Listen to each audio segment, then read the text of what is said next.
अस्सलाम वालेकुम my dear viewers. उम्मीद रखता हूँ सब खैर से होंगे। Myself Zeeshan Waseem. जैसा कि आप जानते हैं, इस इल्मी सिटी की प्लेटफॉर्म से मैं आपके लिए बहुत ही इंटरेस्टिंग और बहुत सी मोटिवेटेड किस्म की वीडियोस लेके आता हूँ, जिससे बच्चे जो अपनी हिम्मत को हार चुके होते हैं, जिनके एग्ज़ाम्स करीब हैं, उनकी जो हिम्मत है वो दोबारा बिल्ड हो जाती है। उनको एक प्लेटफॉर्म मिल जाता है, उनको एक ट्रैक मिल जाता है। अगर वो उसको फॉलो करेंगे मेरे वीडियोज़ को, तो अपने एग्ज़ाम को अच्छे तरीके से परफॉर्म कर सकेंगे।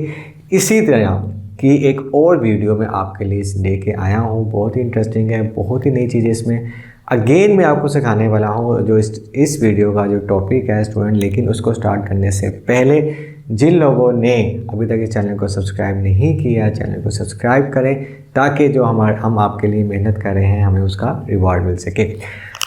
तो आज के इस वीडियो का जो टॉपिक है स्टूडेंट, वो है एग्ज़ाम प्रिपरेशन बिफोर 1 वीक। कि आल दो कि ये अच्छी बात नहीं है कि अगर आपके एग्ज़ाम का तैयारी ही आप 1 वीक पहले स्टार्ट करें, ये अच्छी बात नहीं है। लेकिन सम टाइम कुछ ना कुछ प्रॉब्लम्स हो जाती हैं स्टूडेंट्स के साथ, या कोई लोग जॉब करते हैं। नंबर ऑफ स्टूडेंट जो मैं स्टूडेंट्स को बहुत अप्रिशिएट करता हूँ कि जो अपनी जॉब भी करते हैं और स्टडी भी करते हैं। तो वैसे उन बच्चों के लिए रेगुलर स्टडी करना बहुत मुश्किल होता है। बहुत मुश्किल से उनको जॉब से अपनी ऑफ मिलता है ताकि वो अपने एग्ज़ाम्स को परफॉर्म कर सकें, या कोई ना कोई किसी के साथ इशू हो जाता है, कोई मेडिकल इशू हो जाता है जिसकी वजह से वो तैयारी नहीं कर पाते। तो लेकिन कुछ ऐसे भी होते हैं जो आप समझ ही सकते हैं कि जो ज़्यादा किस्म के स्टूडेंट्स होते हैं जो अपनी मस्ती में मगन होते हैं, लेकिन जब एग्ज़ाम का पता चल जाता है कि अगले हफ्ते पेपर आ गए, डे शीट आ गए, तो उनके हाथ पाँव भूल जाते हैं, उनको समझ नहीं आती अब क्या करें। पैनिक अटैक आने लग जाते हैं कि क्या होगा, घर में क्या बताएंगे, रिश्तेदारों को क्या बताएंगे। हम फ्रेंड्स के सामने तो बड़ी बढ़िया मारते थे कि हम इस तरह कर देंगे, उस तरह कर देंगे। लेकिन अब जब टाइम आ गया है, जंग का ऐलान हो चुका है, तो आपने किस तरह अपने आप को तैयार करना है। तो इम्तिहान की जंग में स्टार्ट होने में 1 हफ़्ता रहता है, तो उसके लिए हमने क्या अपनी प्लानिंग करनी है, क्या स्ट्रैटेजी बनानी है, उसके लिए भी कुछ पॉइंट मेंशन किए हैं, इसको मैं एक्सप्लेन करता हूँ। तो स्टार्ट करते हैं। जैसे कि मैंने लिखा डे शीट। अगर आपके पास एक डे शीट आ गई है, मैं कहता हूँ अच्छा जी, मई 10 को ही पेपर है आपका।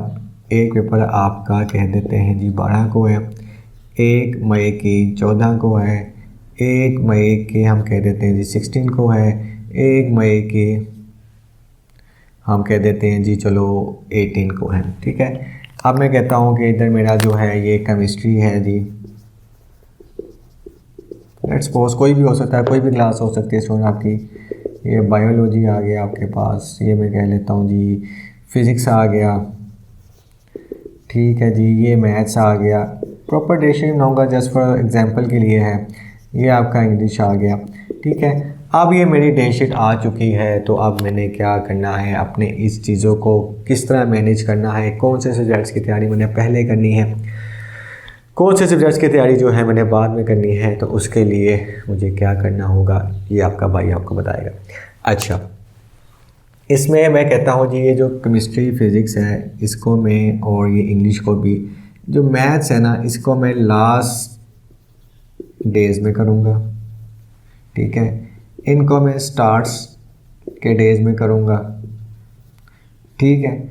क्यों? क्योंकि मैथ्स रिक्वायर्ड प्रैक्टिस। ठीक है। तो अगर आपका टाइम टेकिंग है, प्रैक्टिस मांगता है, तो इसके लिए मैं इसको लास्ट के 3 डेज़ में ले जाऊँगा ताकि मैं अपनी प्रैक्टिस को प्रोलॉन्ग कर सकूँ।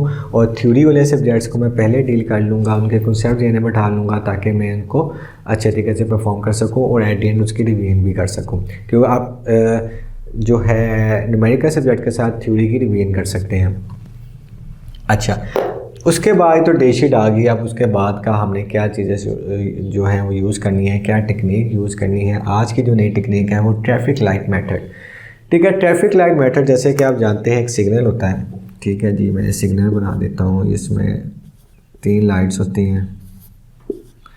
ठीक है जी, ये सिग्नल लगा हुआ है। ठीक है।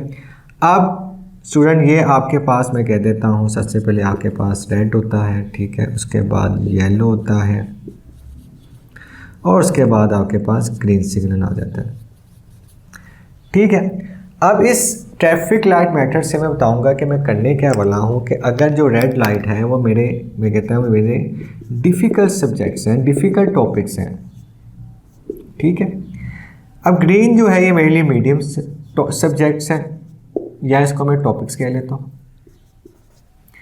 और जो ग्रीन है ये मेरे लिए ईजी है कि मैं इसको आसानी से कर सकता हूँ। तो मैंने अपने हाईलाइट करनी है कि मेरा डिफ़िकल्ट कौन सा सब्जेक्ट है मेरे लिए, मीडियम कौन सा है और ईजी कौन सा है जो मुझे आता है। कि इसमें से अगर बात कर लूँ कि मुझे 50% जो सा है या 70% कुछ ऐसे सब्जेक्ट के टॉपिक हैं जो मुझे आते हैं, तो वो मेरे लिए ग्रीन सिग्नल है। जो मीडियम आते हैं वो मेरे लिए येलो सिग्नल है। जो मेरे लिए बिल्कुल भी नहीं आते, डिफ़िकल्ट है, एग्ज़ाम में आते भी हैं, तो वो मेरे लिए रेड सिग्नल है।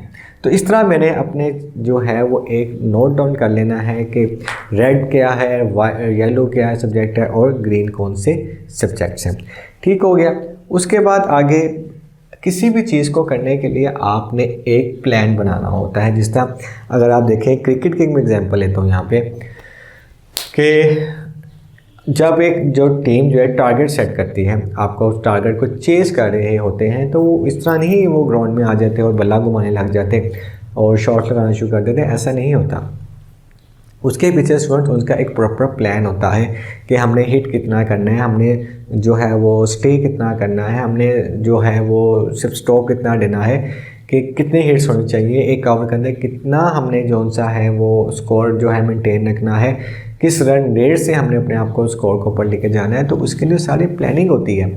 तो इसी तरह अगर आपके पास भी आपने एक टारगेट आपके पास आ गया है, आपको एक कह लें कि जंग का ऐलान हो गया, तो उसको आपने किस तरीके से टैकल करना है। तो मैं एक बताता हूँ कि आप सबसे पहले ना अपने प्लान बनाएं।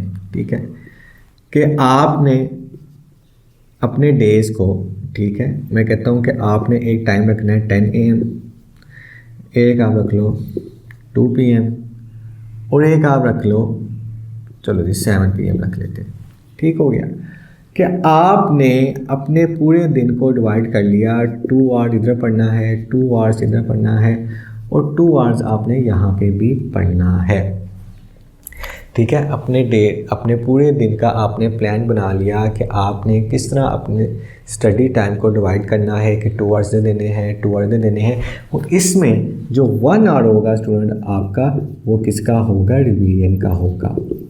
कि आपने इसको कह लें कि इसको हम क्या कह लेंगे, डे क्लोज हो रहा आपका। ठीक है, अब यहाँ पे अपने डे को क्लोज कर रहे होगे। तो इस तरह अगर आप एक दिन में 6 घंटे अपने स्टडी को देते हो और इस स्मार्टली वर्किंग के साथ आप क्या कर सकते हो, अपने पूरे दिन को यूटिलाइज करके किसी भी सब्जेक्ट को आप कर सकते हो। उसके बाद आपने क्या करना है, देन ट्रैक योर प्रोग्रेस। ठीक है, किसी भी प्रोजेक्ट को लेके चलो, किसी भी आप गोल को लेके चलो, तो अगर आप उसको करना स्टार्ट कर देते हो तो उसकी ट्रैकिंग बहुत ज़रूरी होती है। ट्रैकिंग से पता चल जाता है कि आपकी डायरेक्शन सही जा रही है, आपने कितना अपना काम कंप्लीट कर लिया है, कितना पेंडिंग है, कौन सी चीज़ें जो हैं वो अब मैंने आगे फर्दर स्टेप में पहले कर लेनी है, कौन सी बाद में कर लेनी है। तो ये हम करते हैं ट्रैक योर प्रोग्रेस को अपने। ठीक है, बिल्कुल मैं यहाँ पे कैलेंडर बना लेता हूँ। ठीक है, 1 2 4 5 6 7 8। ठीक है, तो आपने उसको क्या करना है, सेलेक्ट कर लेना है कि डे 1 पे आपने कितना काम कर लिया, डे 2 पे, डे 3 पे, डे 4 पे, डे 5 पे, 6 पे, 7 पे, 8 पे कितना कर लिया। ठीक है, जैसे कि मैं लिख देता हूँ how much you done.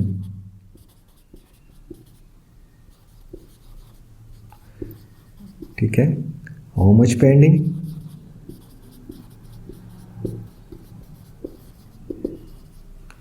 Next target,